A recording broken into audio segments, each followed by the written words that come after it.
Hi, hello everyone. Just wanted to say thank you guys for coming and supporting the club and coming to all of our lectures. It's going to be the first lecture of the semester. We are going to have one more. It's with Jennifer Countryman. That one's going to be on November 17th at 6 p.m. right here once again. That's going to be the last lecture of the semester. We do have little events coming up. I know AIA is going to have a pumpkin carving event.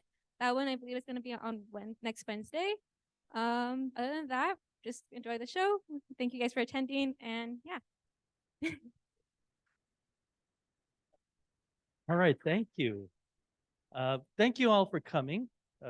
As you know, we had a movie night, which was an interesting movie that we got to watch. It was exciting and you know very shocking for some of us, which I thought was good because it got us to talk about architecture and how it relates to us. And today's lecture, we have a wonderful young lady.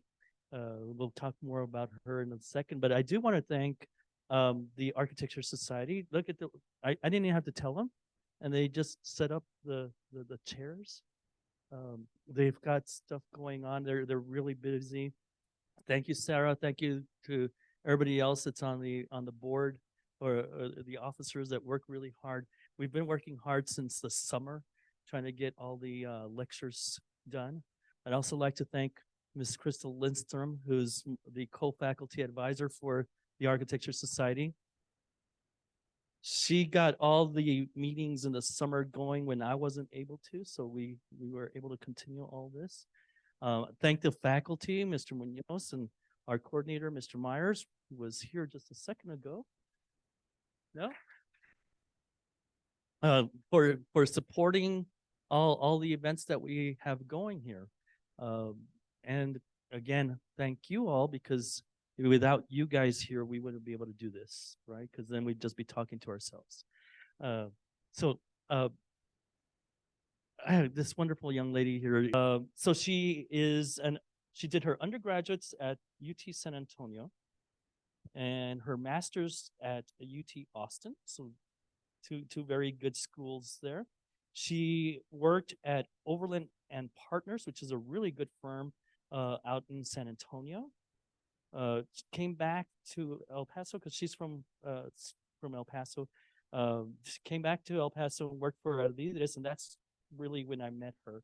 A couple of our students work in the office, and I visited and got to chit chat with them about licensure and all sorts of other wonderful things. And that's when I got to meet her a little bit better. She is now at Exigo, so that's what she's going to talk about, and some other things as well. I know that she's very involved with the AIA. She's the associate's director, so she gets to deal with people who are trying to get licensed. She's also very involved in WIA, which is Women in Architecture. She is in the board.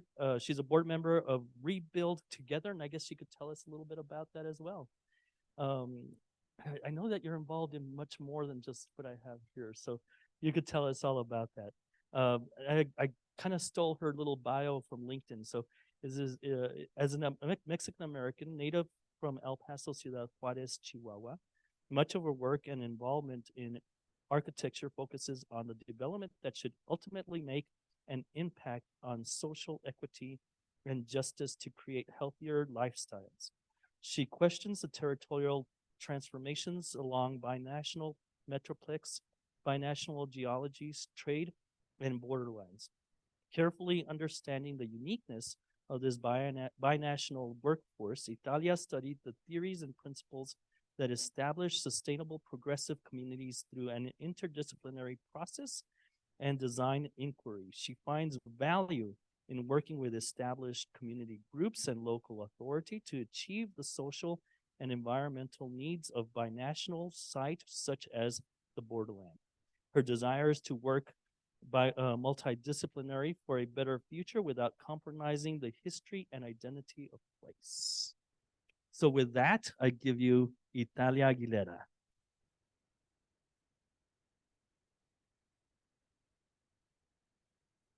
Thank you, everyone. Can you all hear me? Yes? Okay. Thank you for the invitation and for the introduction. Okay, there. Okay, So place matters. Place is about geography, but also about memory and imagination. People make places, and as places change people. Places are secured by individual and collective struggle and spirit. Places where culture is made, where traditions and histories are kept and lost, where identities are created, tested, and reshaped over time.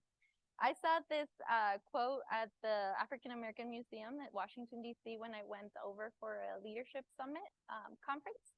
And, you know, just kind of thinking of these words as designers and what we do for the built environment. That's kind of how I wanted to start the conversation with y'all. So the presentation is going to be divided in 3 categories. These are the why, the how, and the purpose. So first we start with the why. Do you want me to move this thing here? Can I close? Okay, so your why is your decision making. Why do you do the things you do? Why you believe the things that you do, and why you design and think the way that you do. So why architecture? Why planning? Why interiors? Why urban design, construction, advocacy, sustainability? There's so many words that come to mind when we think about architecture. And so that's how I want to start off the dialogue. So some of these questions, the why is kind of how my professional development timeline happened. I went to America's High School from the East Side. I don't know if there are any East Siders here.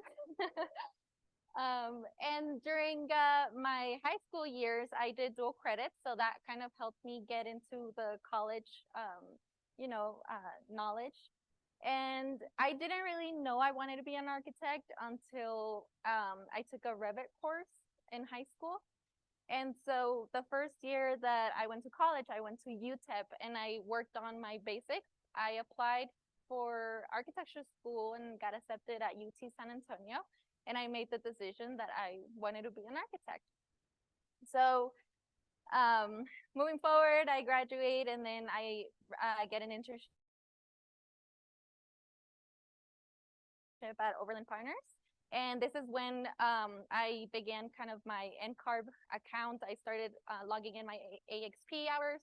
I put the number there just so you all know you need 4,490.25 hours approved in order to, be accredited. And then after 2 years of internship at Overland Partners, which I will be speaking to more of my experience, then I decided to join the master's degree because UTSA is not an accredited program. And I didn't know this until I was already halfway through the program, right?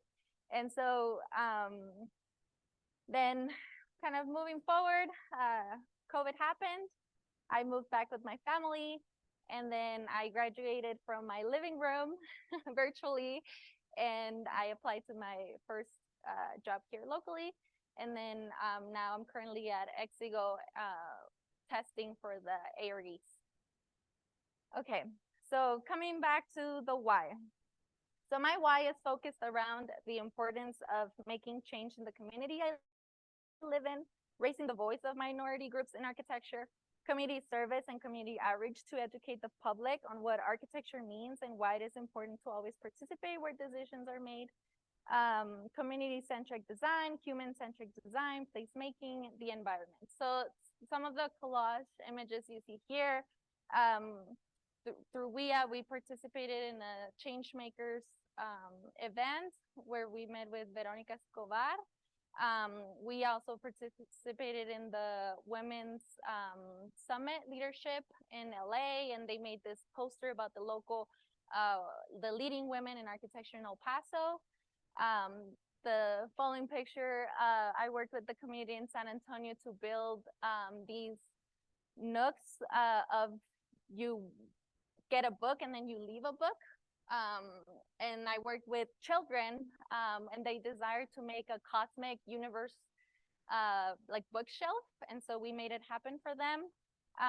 This is our emerging professionals first meeting, AIA, and some other community involvement, and then going to the Capitol in Washington and advocating for what we do as architects. And I'm not an architect. I am in the path of licensure, right? And then this other one here, again, working with children with She Builds, Rebuilding Together El Paso has a She Builds committee where we teach young women and women here locally on workshops on how to fix, water leaks, how to fix up sheetrock wall. We do all sorts of workshops, and these are free. So if any young ladies here are interested, you can go on our website and then join these workshops. And that's me learning how to close the water valve next to on that second picture. And then, just kind of speaking more to the environment, and then advocating here in Austin for, I believe this was like Earth Day.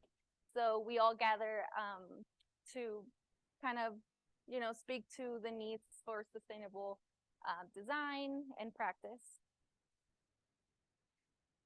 So then we move on to the how. So the how you're implementing these ideas.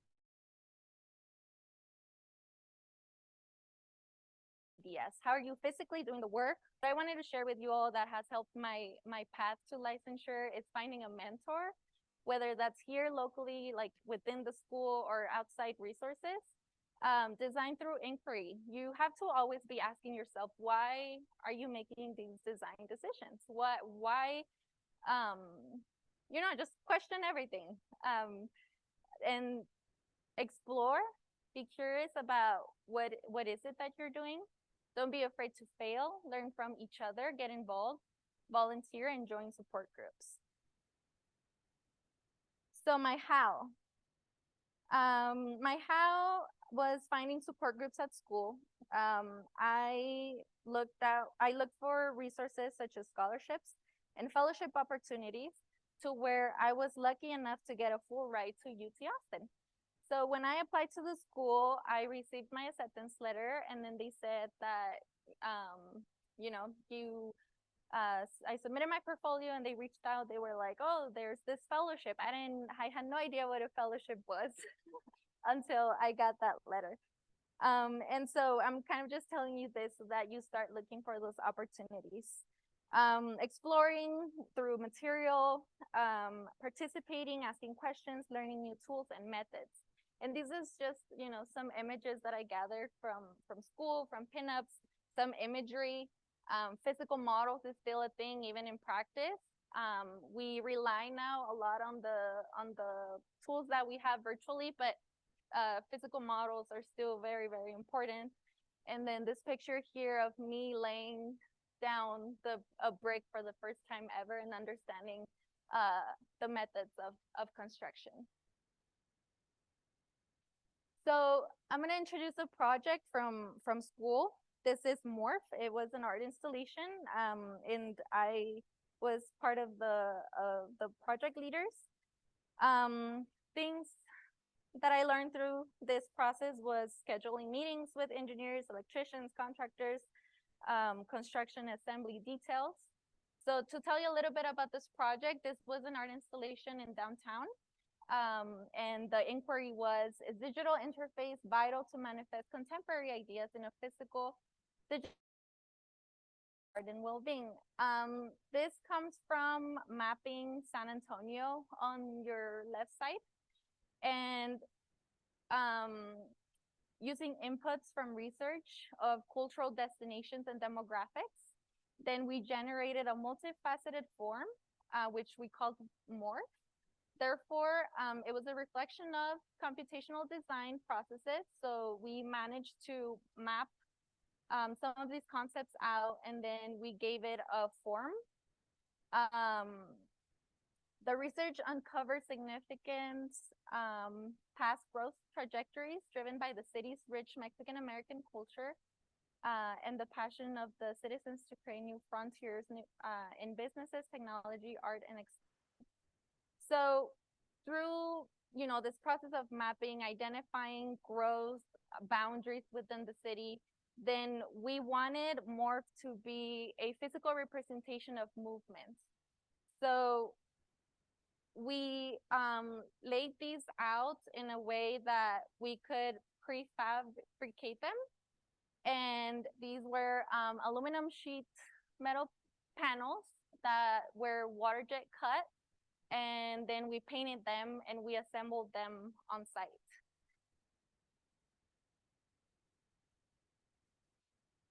And then this is a picture of the rendering versus the final project. Okay, so this one is now, I've graduated from UTSA and then now enter the real world at Overland Partners Architects, where I do my first internship. And I began questioning how technology is shaping the environmental sustainability and the development of buildings. This is because Overland Partners is an architect top 50 firm. Overland has been a leader in sustainability and conservation, participated through several sustainable practice studies, which I'm gonna speak to. This is Hemisphere Park in downtown San Antonio. The first phase, which is the Civic Park, has just opened this year. In this project, what you're seeing here, we worked on this in 2016. And so we had to study, we were given to study a master plan. And so we focused on specific buildings, but what you're seeing here is kind of the overall picture. So again, questioning the why we're doing this, for who. So you see the river. This is Henry B. Convention Center. The new Civic Park is here in the center. And then the big pink is kind of those main intersections between big roads and pedestrian walkways. So I personally worked on this office building that you're seeing here. It had 5 levels of office, 2 retail, and an underground garage. And this is when I first started identifying and questioning, well, what makes a building sustainable? What is the practice? And kind of the tools that we were using to gather real data. And so what you're seeing here on the bottom right is solar studies for daylight and heat gain. And then a small detail there where we're starting to look at kind of the mechanical systems and how they're responding to the exterior. This is that Civic Park, the Great Lawn. You can see the residential up north, the hotel, a market, and then the office building that I got to work in. And then this is a zoom in of not only looking at the building as a standing structure, but the connectivity to the urban context. So you have, gathering spaces, green spaces, food courts. You can see the little tables. You have blue areas as well for water.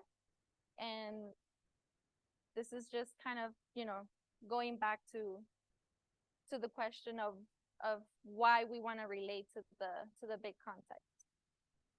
So part of the sustainability process is looking at energy, site, daylight, water, material, and occupancy.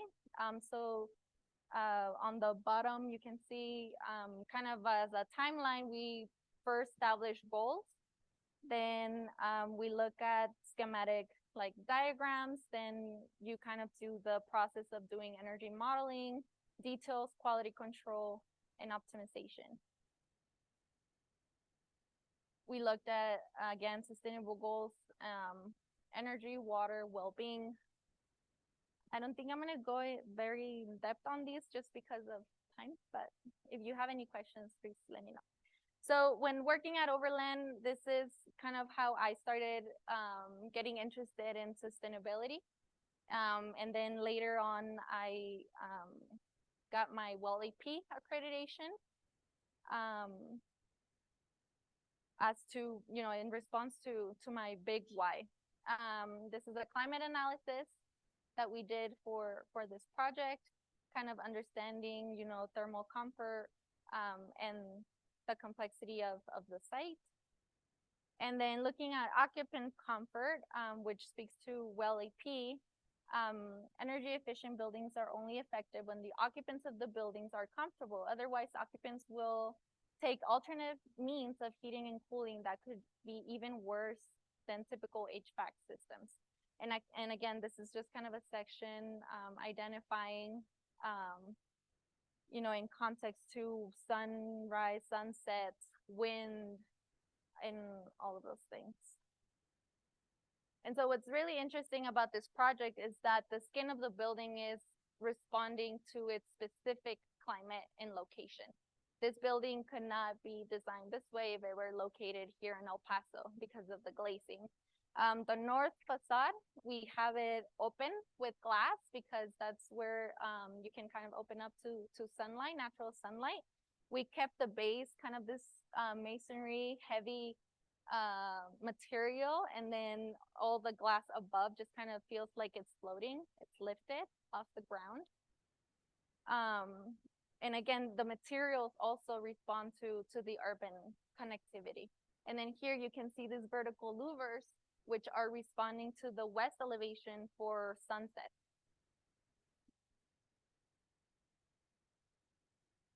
Okay, so moving to my purpose. So the purpose is the outcome, and this speaks to every scale.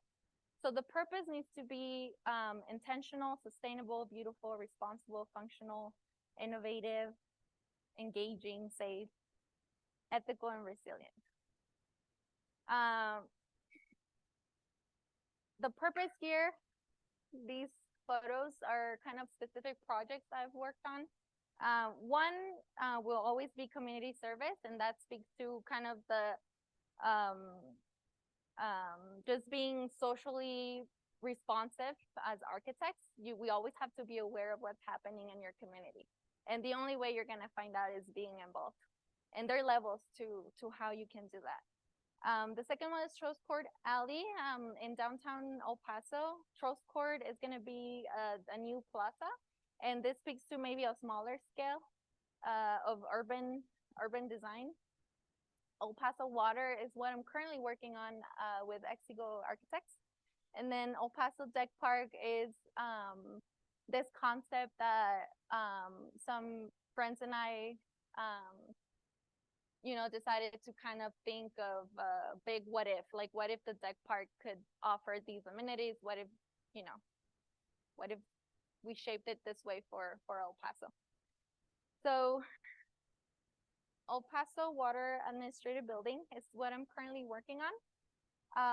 The facade also speaks to its context. I'm gonna read a little bit about the project if you're not familiar with it. It crafts 67,000 square feet of high performance workspace centered around the health and well-being of its occupants in collaboration with renowned firms Lake Plato Architects and Arup Engineers. The design embodies EP Water's innovative spirit as a steward of sustainable development. The site will incorporate native and drought-tolerant landscaping designed by 10 landscape architects. It will implement stormwater strategies to demonstrate how to sustainably utilize and develop land in the Chihuahuan Desert region. The El Paso Water Administration Building will house most of its utilities operational departments, including engineering, and it's projected 290 full-time employees. The first phase of the project is, in fact, almost completed, which is the garage that you can see off Hawkins. A 2-story parking structure, and we're contributing to shaping the presence and evolving identity of EP Water.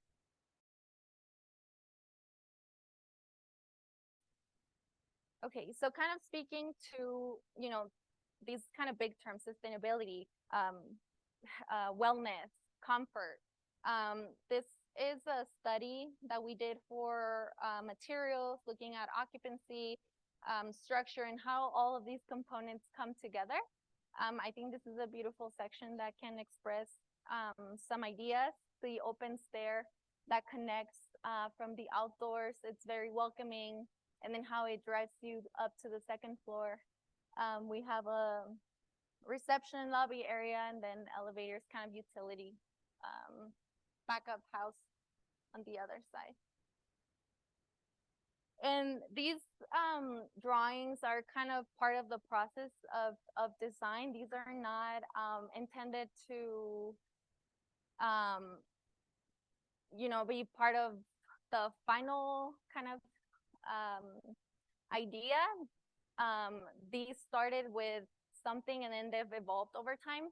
And so here you can see we're exploring the relationship of an interior and kind of also being very intentional about showing the right amount of landscaping and the type of plants that we're utilizing.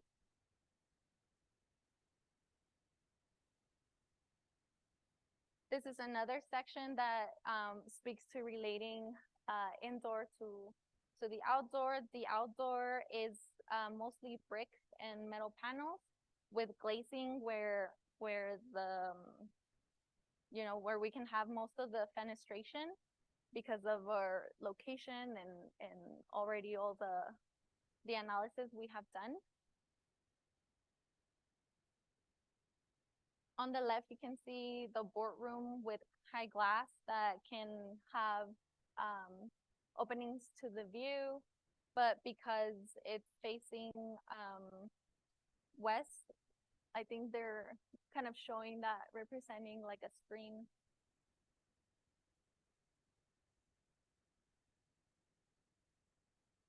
This is kind of just that another section, and being very, very specific and very, very intentional about the materials, the art, the plants, the people, the demographics, the accessibility. And then this is that exterior view of what it is currently being documented as we speak.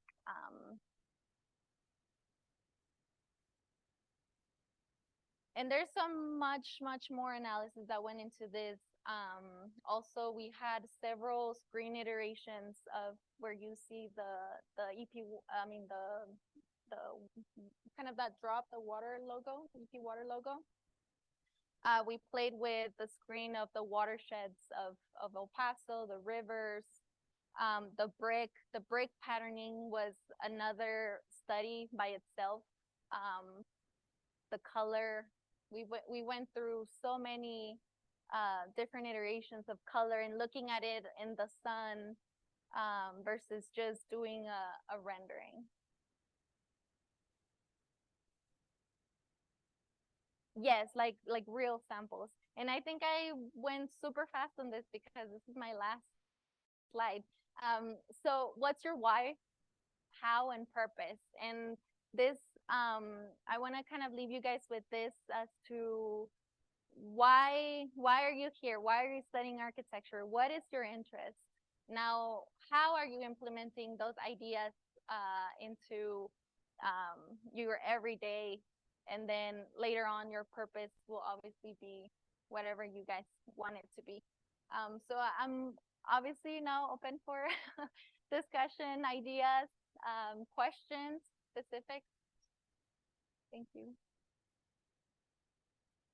Please go ahead and ask. All right. Thank you very much.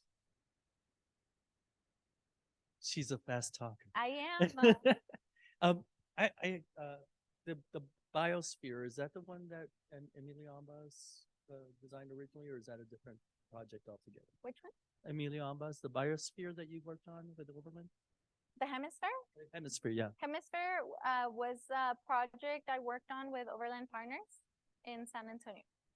Yes, but Yeah. were there existing buildings already by Emilia Ambas, or am I like totally off?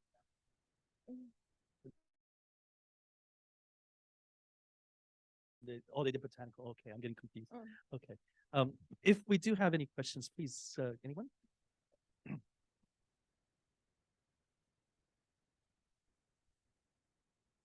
Okay, cool. How long in total did schooling take? Like from out of high school into starting a job? How long did that take? Let me do the math real quick. So tip, it was 3 years at UT. Then I did 2 of internship, which I personally recommend you getting some experience if you think of going into your master's, just because I really, really learned so much from practice. And so, and then my master's degree at UT was 2 years. So I want to say 8, 9 years of school and internship. And so what's nice about that, it's also that once you start your internship, you can already start logging in your AXP hours. And so when I got to practice after I graduated, I didn't have many left. I only had like maybe 500 hours left out of the almost 5K. And so it was, I don't know, it was kind of nice to start testing right after my master's degree. I think that was a good move. Lucky move, because I didn't know what I was doing at the time. Yeah. Any other questions? Going back to like your first slide about like how moving like affects like different aspects. How do you like within the moves that you've gone through? How did it change your aspect of certain elements? Going back to which slide? I'm sorry. The how or the first one? The why? Or the sorry?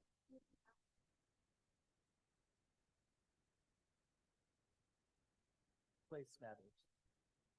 The quote from that, yeah. Oh, I'm like, what?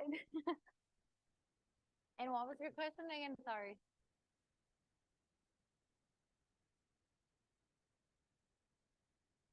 How did it change Your point of view.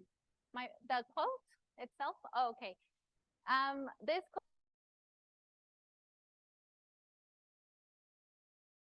I saw it when I visited, and I think, this quote speaks just kind of starting that first sentence, places about geography. I think that's kind of everything when it comes to architecture. I'm one of the believers that, what gets built in El Paso cannot be built in Seattle, cannot be built anywhere else, not even Austin, maybe. And so place is kind of the ground of where you start, and you need to really understand the like literally the place, the geography, the demographics, who you're serving, the climate. And then from there, it's kind of this process that I learned through Overland Partners to kind of let the building speak to the place, That's kind of how I start my process of design. Letting the building respond to its specific location. And so that's how I relate this quote, among other things. Asking, maybe having lived in different places like San Antonio and Austin and of course El Paso, how has that, because I have that same question, right? I mean, what's your perspective? And then coming back to El Paso, how do you compare them? And I don't know, what's the future for here in El Paso? Maybe why did you come back? And what's the potential that you find in the city compared to other cities that you've been in? Yeah. Okay. So with that, I think what I've learned the most is about the tools. Moving out of El Paso, I learned about, the resources that there are through volunteering with different groups. And then coming back with those ideas that maybe here were not implemented before. So it was kind of like a fresh idea, but not really, because I learned it in San Antonio per se. Also networking. It's helped so much, just kind of knowing people outside of your region. For EP Water, when I was in San Antonio, I joined Latinos in Architecture. And the first meeting we had here in El Paso, this young lady walked in and we looked at each other like, oh my gosh, we know each other. And it was Adriana, who's now principal at Lake Plato. And she recognized me. So even just kind of opening the opportunities of getting to know other people. But yeah, mostly, again, the tools, what I learned at Overland Partners, I brought those tools. I learned those tools there. I brought them back to El Paso. And then now at Exigo, we're doing energy modeling and, we're using virtual reality, and now we're using,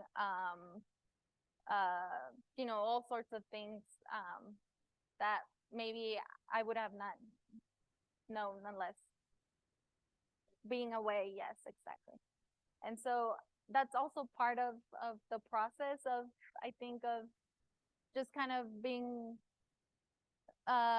you don't have to go somewhere else and live somewhere else. You can just like travel the world and get to know, other cultures and kind of put yourself out there out of your comfort zone, which is part of the why you're doing this. And so, yeah, that's.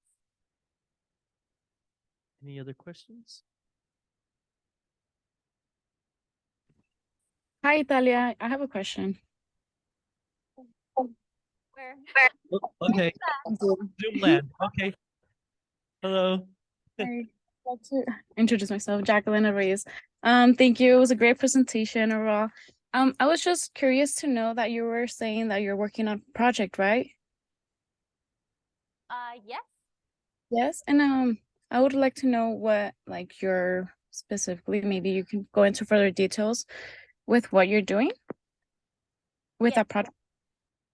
So do you want me to share the screen or? Want to share?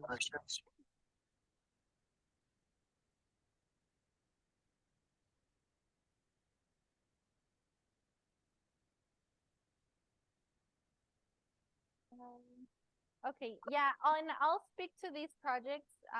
Unfortunately, these projects are not public yet, and so I couldn't really share a whole much. Besides the El Paso Water Admin Building, so where do I start? It's such a big project. I guess what I'm bringing to the table for this project is not only, construction documents, but it's also, once I received my WELL AP accreditation, looking at the wellness and health of the occupants, which that's what the accreditation is focused on. I'm helping kind of the clients get their sustainable goals. And so there's, a big process to that. So it started from schematic design. Again, kind of speaking to those diagrams. Here, let me go back a bit. So understanding the context, understanding the site, understanding energy and water. WELL AP looks into not only, the systems that are involved, but also kind of like nourishing. What kind of food are they giving their employees? Is there natural daylight? The quality of water that they're drinking? What is the building made out of? So the materials, right? You don't want to have VOCs inside your building. So that's kind of where I'm playing a role in this project. I'm more on the sustainable kind of department, while we're also working towards the construction documents. Two other projects. One is a museum. And I don't want to get in trouble, guys. The other one that I think I can speak to more, it's a multi-housing development. And what was really fun about this project is that we got to work closely with the landscape architect. And we decided the site was so large that we split up the the site in districts. And so District 1 had a certain material from the outside. Let's say our accent color was pink, and then our landscaping was in contrast of that color. So then when you're walking through the site, you can relate, kind of, have like an experience of the landscaping versus the architectural. So architectural, we don't only see it as a one thing. Again, it's multiple pieces come together. The landscaping, materials, even structure, mechanical. It's a lot of components, and so at Exigo, that's what we like to do. We like to look at the big picture. And I don't know if that answered your question. Yes, thank you. Okay, hi. So you touched on basing a lot of your designs based off geographical location, demographic. I was wondering, because arguably here we're very culturally influenced. What are some challenges you faced culturally when designing a building, and how do you tackle? Yeah, that's a good question, because you have to be very specific if you're speaking to a certain group. I've had, an past experience with working with like the Tiguas. It's not the same, right, than working with city of El Paso. So yes, you have to do your research. You have to, that's a good question. I guess what I would say is just, reading, doing your research, understanding the community. And again, that's kind of why I emphasize it's so important that you're out there, because that's kind of the only way you're really going to know. Architecturally, it's challenging, yes, because you don't want to get it wrong, right? We just do a research. Like if it's a specific pattern that we want to work with, a specific material that we want to work with, we really look down to the specs of where maybe that material is coming from, why certain colors, right? So do we want it to represent, the Franklin Mountains? Do we want it to represent something else? So I think with this specific project with El Paso Water, it's been, it's been a learning process as well for me as I continue my education in this path to licensure, because this is one of those projects where it's like very specific to the client, to the needs, to the location, the agriculture, everything. So I don't have an answer besides you just have to, like you're challenging me. Well, you have to challenge yourself and the client and to make those decisions. You're working with Lake Plato, you said? With Yes. this one? So what's it like working, doing a joint venture with another firm? Yeah, it's been interesting. They're very flexible. We work also, I heard that you guys use Mural as a virtual kind of pinup board. We do the same. It's been very flexible to do kind of collaboration. It's constant communication, really. It's like a relationship. You have to just communicate, and whenever there are issues, you walk through those issues. But they've been great to work with. Yeah, and they challenge us. We challenge them. I think the best projects come when you're having dialogue with others. And again, just kind of reiterating that or emphasizing that you all need to talk amongst yourselves, and you're only going to grow when you kind of share your ideas. Any other questions? Even in Zoomland? These are good questions. Nothing? Huh? There's a chat.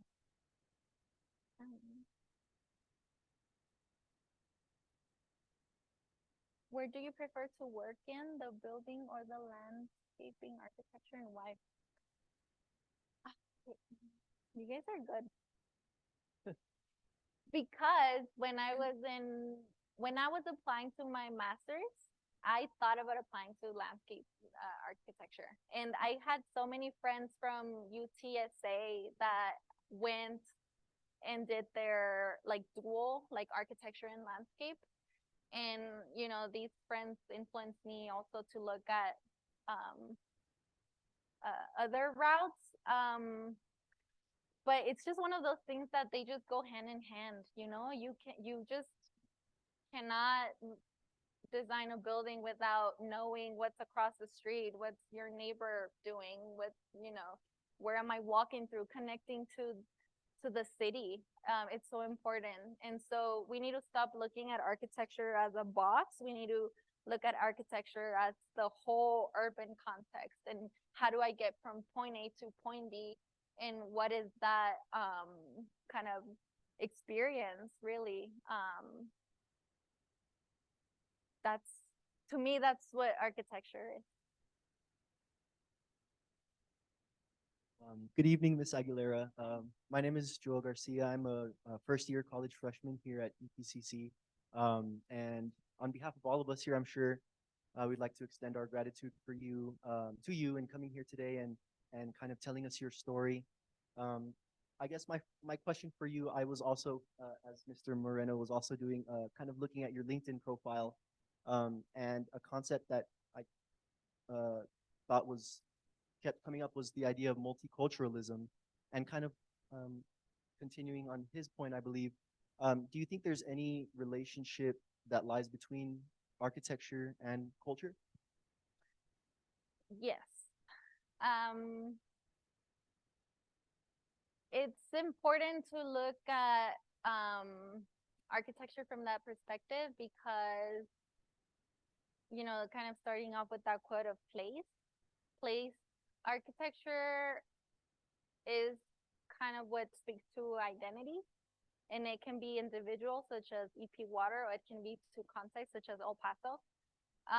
El Paso has a very unique context in that sense. I don't know if you've heard about people speak to El Paso, but, you know, obviously we're next to Mexico. We have Mexican culture embedded already here. I mean, this was Mexico, right? Before. And so I think they are related, they go hand in hand. And that's something that I learned in San Antonio as well. The Hispanic population is very high. And when you see that with Fiesta, you see that when you're walking down the streets in downtown. And so, yes, I think architecture, you know, it's kind of what defines in a city as well. And so just kind of short answer, yes, they go hand in hand. They're very important, that when you're designing something, again, it's intentional and it comes from a cultural context because of its location. Any other questions? Hello, my name is Jacqueline Silva. My question today is, going into architecture, there's many different opportunities and branches that you can obviously reach out into. Like Chat and Zuman had to say, like there's landscape, and obviously you can go and enter the education aspects of it. But what influenced you, and like what aspects of the current firm that you're in, like pushed you to go that route? I think it's all the challenges that we're facing today. The big one is, you know, the environment. I guess also just kind of accessibility, equity. I've always thought of architecture being, it's a service that unfortunately it's not everyone has access to. You know, something as simple as housing can be tied to architecture. And so to me, it was important to create something, or to create meaning when we're talking about, you know, the big picture of what is El Paso, how is it growing, the projects that we're working on. Exigo worked on the Mexican American Museum downtown, and then they worked with Snowhead on the Children's Museum. So to that is like, how are we creating meaning? How are we extending, right? To everyone in the community. It shouldn't just be one specific group. So I don't look at architecture as one thing. I now in practice, I look at architecture as a lot of components. So it's a team effort. It's not an individual. And so I think that's kind of what just kept me going through architecture, is that I want to be part of all those components, and I want to make meaningful design for our city, for our community. And that's kind of how it happened. Any other questions? Oh, you have. I just had another question. Well, I would like to say also that I had a personal connection with one of your projects. I was in San Antonio recently, and my mother worked in the Hemisphere Park district. So we were always kind of, having lunch with her in that park area. And there is a lot of different things going on in that area, just because it's in the hustle and bustle of downtown San Antonio. So that was just one thing that I really commended you on, as far as including it in the presentation, because it seems like it was a really tough project. And the fact that you all are pushing yourselves to kind of extend over into, in some ways, San Antonio is kind of like El Paso as far as the culture, but it's at the same time, it's very, very different. And then my second point, I also kind of had a personal connection. I had noticed that advocacy was one of the concepts that you included under purpose, I believe. And what are some ways that you advocate for different populations? Yeah, that's a good question. I think just being, aware of what's happening with, even, again, thinking of different scales here in our city. City council, right? When we had our proclamation day, we went to city council to proclamate our October events in October. This one specifically was in Washington, D.C.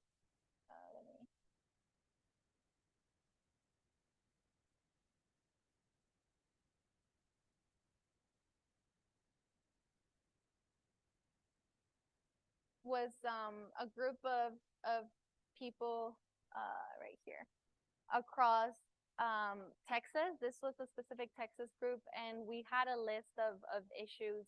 One of them was having federal buildings not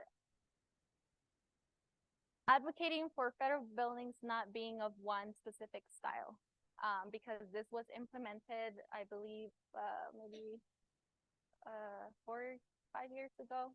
I can't remember exactly. But there's just, kind of looking at scale, that was kind of that specific issue at this time. But here locally,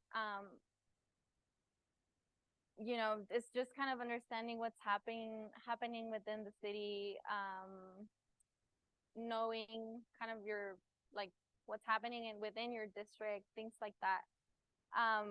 Unfortunately, so this advocacy comes from kind of a subcommittee from the AIA. So if anyone is interested, you all are welcome, because it is a lot of time to kind of be out there understanding and learning. I don't have a specific list of things that I can share, besides just knowing kind of what's happening. But yeah, the advocacy comes from that specific trip that we did to Washington, and I got to meet other people across the state, and we kind of shared, kind of just the issues about, in that specific time, it was mostly about that, the federal buildings not being of a specific style.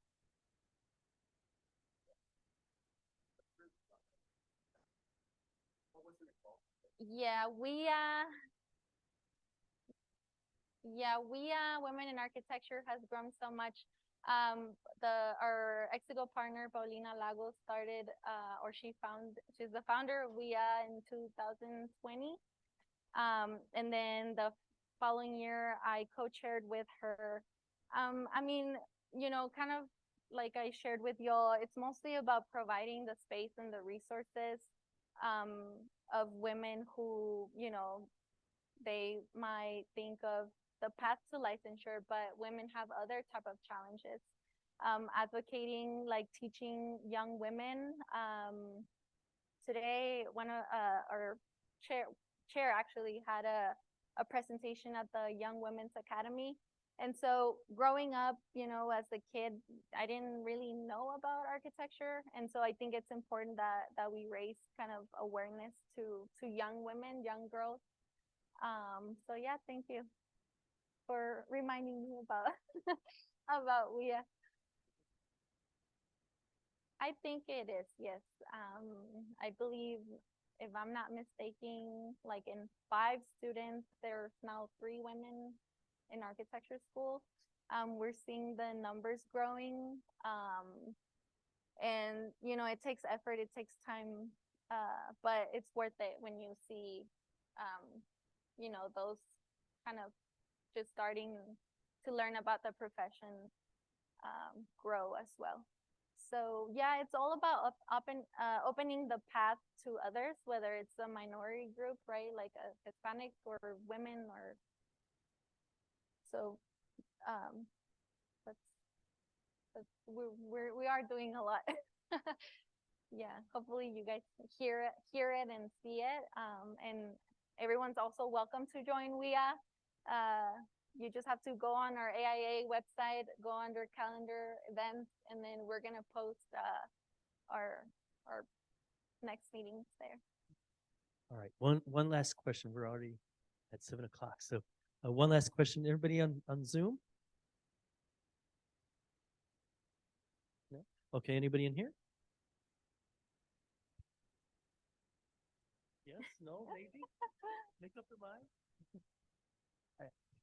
Just for us to remember, what would be one advice for us, the next generation of architects to follow? One advice? Yes, that you can give us. Yes. Well, I think I'm gonna bring back to the presentation. I think you have to be very clear about why you are here. So finding your why is gonna take time. And then once you know why you want to do architecture, why you want to, design buildings, and why you want to join social groups,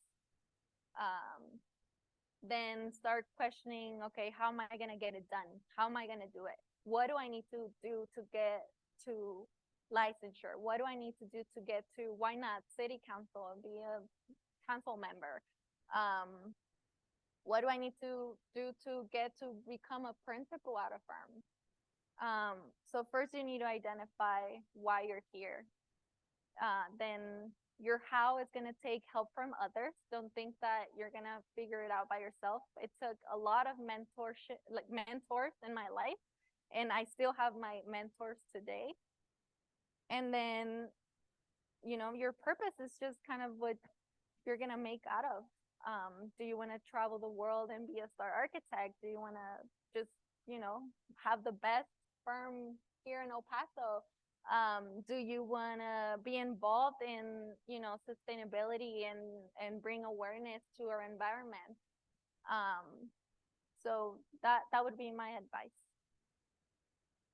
Italia, thank you very much. Let's give her a big round of applause, please. Thank you so much for doing this for us. Thank you for taking the time to do it. I know that everybody here, I can tell that everybody was very intuitive and has learned quite a bit from you. Thank you. No, thank you for inviting me. And deadlines, those are never gonna end. And I'm on 3 hours of sleep. I'm kidding. But no, just keep going. Reach out. I'm here. If you guys have any questions, you know, if you need connections, anything, let me know. And thank you again for having me. And thank you all for coming. And we'll see you next month to see Jennifer Countryman.